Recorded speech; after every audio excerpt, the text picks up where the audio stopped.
There's a lot of us who have a list of things that we want to do, waiting for the correct time to do it. We wish for more time so that we can do all these things that we want to do. I thought this was universal. I really thought so.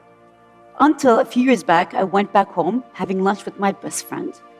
She's busy, I'm busy. We're talking about being a wife, having kids, busy careers, life.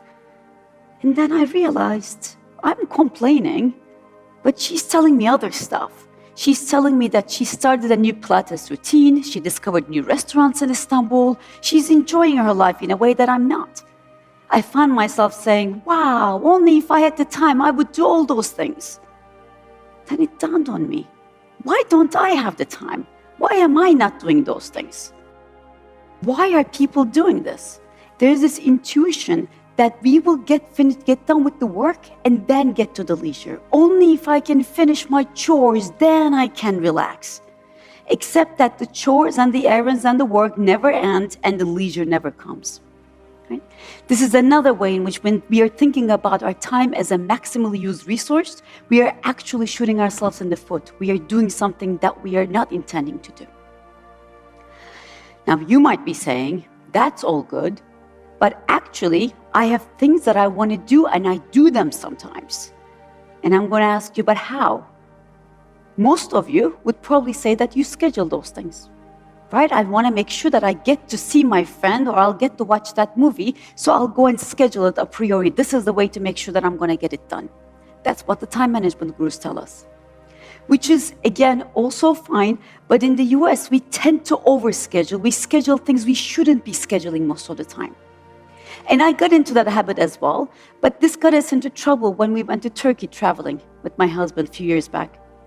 Mainly because in Turkey, people still show up unannounced in each other's house. It is fine to knock someone's door saying, hi, I'm here, and the person says, come on and here's tea. No problems. Right? So when we go back and try to make a plan with my good friends, they say, okay, we'll meet after dinner. And I'm like, when are we going to meet? And they go, chill, we'll figure it out tonight. So I'm getting anxious. When are we going to be meeting? What are we going to be doing? My American husband is really getting anxious. He wants to know what our plans are. And we're in this conundrum. They want to be relaxed and we want to be planned. Again, another puzzle. Why is there this difference? Why are we scheduling and they are not? And do they know something better? Back to the lab.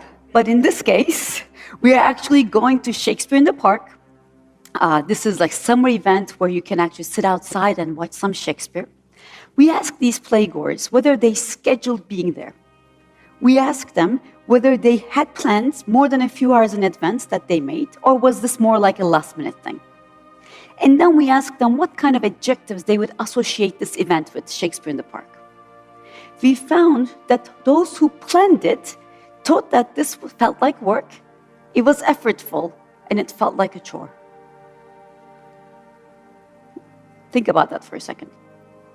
It's a summer night, you're outdoors, beautiful weather, you're watching Shakespeare, presumably something you would enjoy, and you think it feels like a chore. Something is wrong with that picture, right? Why do we do that? It turns out when we schedule things and put it into our list of to-dos, it becomes like any other thing in our to-do list. It doesn't feel any different than a dentist appointment or a car wash. It's something that I have to be doing. Now, if that's the case, then it is also possible that I also enjoy these activities, to some extent less. To be able to figure that out, this time we asked the moviegoers to tell us the last time they went to the movies, and this time they're going to classify it into 3, not 2. They told us whether they had scheduled this a priori, or they did it unplanned, or, like my Turkish friends, maybe they had rough plans. They kind of made plans to go to the movies, but they didn't really specifically plan it. They didn't have the specifics down. What we found is that if you schedule it, you truly enjoy this activity less. You get less out of watching a movie just because it was scheduled versus unplanned. Now, there's good news here, because if you are roughly planning, you're as good as unplanned. So if you can make plans and leave the end a little bit more flexible, you're not losing anything and you're gaining something. So that's the biggest takeaway. Nonetheless, though, this is another instance in which we're trying to maximize the resource of time by scheduling it, and we are getting the opposite effect. We're enjoying the things we want to enjoy less than we would have otherwise. So today, I want to leave you with this thought. Next time you feel like you think about the time you have as a resource to be maximized, push that into the back of your head. Try to reframe it as the medium through which you live, and see whether it makes a difference. With some luck, and if my research is correct, you will actually make some better choices, you will enjoy them more, and you will be happier at the end.